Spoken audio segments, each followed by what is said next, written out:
One reason also may be why jhanis don't really like to discuss this subject, because it is a very shocking subject. Once you truly understand the game of karma, dharma and reincarnation, you are shocked. And for some people it's hard to take this shock. So be a little bit prepared to be shocked. And then other people, of course, will learn from it and benefit from it.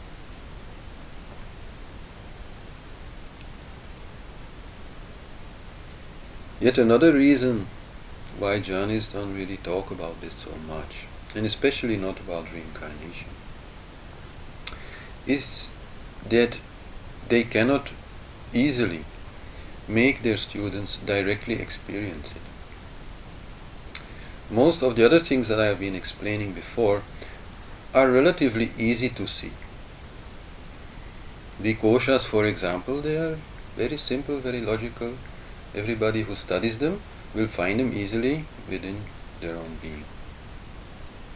And our own inner being, even if we catch only a glimpse of it, is also something which can be relatively easily experienced.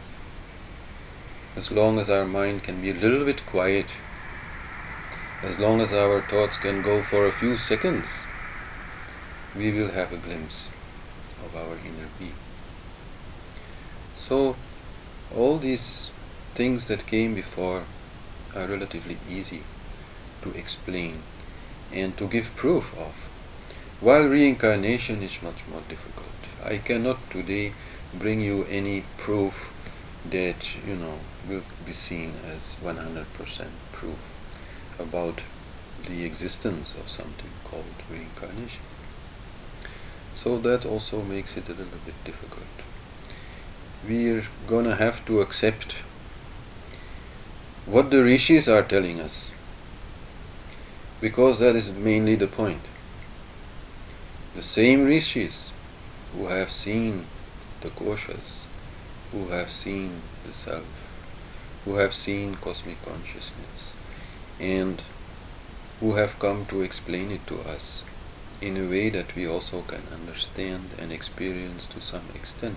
Those same rishis will also come and say that in their deep samadhi they have seen their former lives, they have witnessed their former lives, and they have witnessed the game of karma and dharma. And so in that way today is a class where you have to be a little bit more accepting the knowledge, not so much coming from me, but coming from the ancient Vedic seers, from the ancient yogic tradition.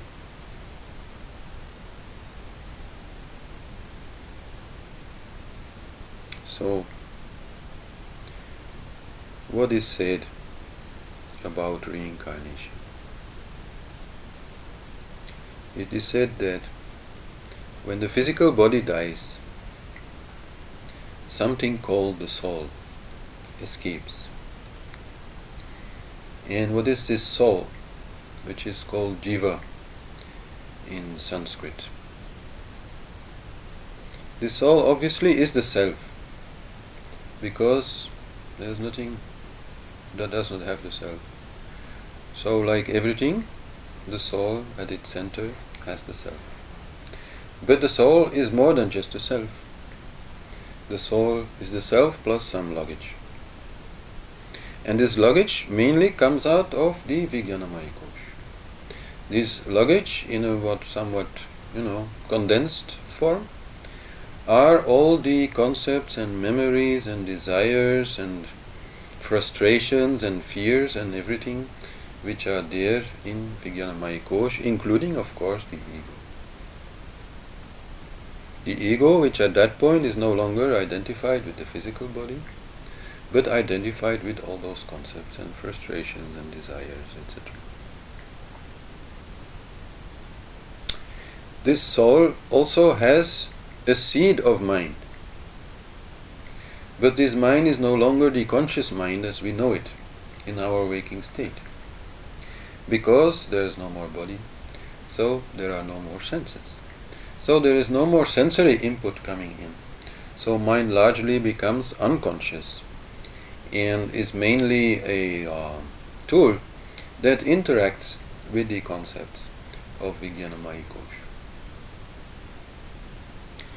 The soul also has a tiny bit of prana. Just like everything has the self, everything has prana. So the soul also has a tiny bit of prana, and it is this prana that leaves the body, and then the ego follows. The Jiva is also called the causal body, because it causes the next birth. This Jiva then, after some time, makes a decision about what to do, finds a suitable fetus where it can reincarnate and be reborn. So this is the basic idea of reincarnation.